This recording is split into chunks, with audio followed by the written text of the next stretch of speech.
दूसरी मुट्ठी के चावल भगवान ने पाए तो सुदामा से कहा, सुदामा मैंने अपने स्वर्ग का पूरा सुख तुझे प्रदान कर दिया।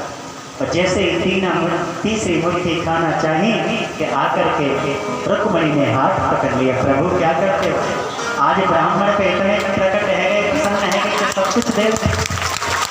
सुदामा जी कहते, देवी इन ब्राह्मणों की कृपा है जिससे आज मैं तुम्हारा पति कि विप्र प्रसादाद धरणी धरोहम, विप्र प्रसादाद कमला परोहम, विप्र प्रसादाद अजित जितोहम, विप्र प्रसादाद मम नाम राम।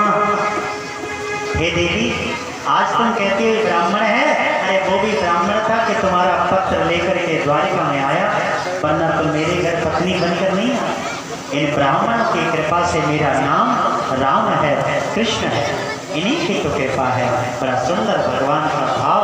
आज कई दिन सुदामा जी रुके और सुदामा जब चले तो जैसे आए थे वैसे ही चल दिए। सुदामा जी सोचते हैं कि मैं तो ये धोती पहन के आयो, कोई धोती पहन के चल दियो तो कछु ना। जैसे सुदामा जी चले, क्योंकि जब सुदामा जी आए थे ना तो भगवान द्वारिकाधीश ने अपनी चरण पादुकाएं पहना दी, बड़े सुंदर वस्त्र आभूषण पहना दी। और जैसे ही सुदामा चले तो बोले, कन्हैया अब मैं चलूं? सुदामा जी से बोले, हाँ चलो महाराज। और जैसे ही चले तो भगवान ने द्वारिकाधीश ने कहा, महाराज ने रुकियो तो सही। बोले क्यों? बोले जो मैंने चरण पादुकाएं सोने की पहनाई थी ना वो और उतार दीजिए। क्यों? अरे वो तो मैंने केवल मेलन में पैर में के पहनी थी, वहाँ ये धूल मिट्टी में क्या पहनोगे, वो भी उतार। तो ब्रह्मा जी बोले, बताओ खड़ाऊँ दी तो भी उतर बना। फिर थोड़े चले, अब चलो? बोले हाँ महाराज जाइए। जैसे ही सुदामा जी चलने को हुए, भगवान कन्हैया ने सुदामा ने रुकियो तो सही। बोले हाँ। बोले मैंने जो मणियों को हार पहनाया है ना ये और उतार जाए, क्योंकि रास्ते में कोई चोर तुमसे छीन ले, या चुपके से हार भी उतार के रख दियो। बोले लाला अब जाऊं? बोले हाँ जाओ। जैसे ही चलवे को भय, फिर कन्हैया ने कही, अरे सुदामा जी ने रुकियो तो सही। बोले अब कहा बात है? बोले हमने जो बढ़िया सी आपको वस्त्र पहनाए ना ये भी उतार दीजिए। और जो कुछ भी वस्त्र थे सब उतारा नहीं, जो फटी पुरानी धोती थी वही धारण कर ली। और जैसे ही सुदामा चलवे को भये, बोले लाला और कछु उतारो का? फटी पुरानी धोती है जे भी उतर वाले भैया। अब जाओ? बोले हाँ जाओ महाराज। थोड़े आगे चल दिए। सुदामा जी बोले लाला एक निवेदन करना था। बोले क्या? अब मैं चला जाऊं?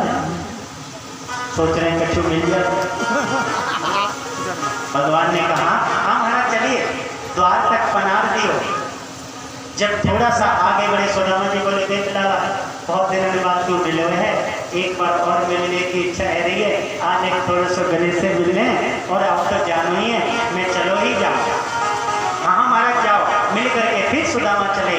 बार बार सुदामा कहते हैं कि मैं जाऊं, और बार बार भगवान दोनों हाथ उठाकर कहते जाओ सुदामा जाओ।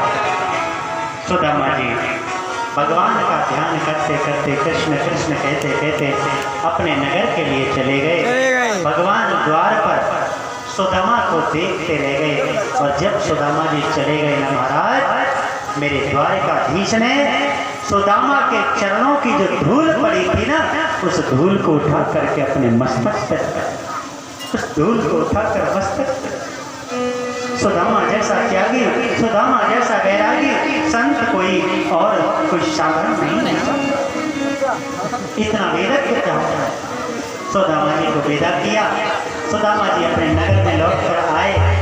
देखा महाराज जहाँ पर टूटी झोंपड़ी थी आज बड़े बड़े महल बने हैं, बड़े बड़े नौकर चाकर घूम। सोचा ये कौन, किसने आकर मेरी झोंपड़ी तोड़ दी। एक आए, पत्नी को देखा तो थोड़ी मोटी हो गई। जब बेचारी गरीब थी ना तो पतली थी।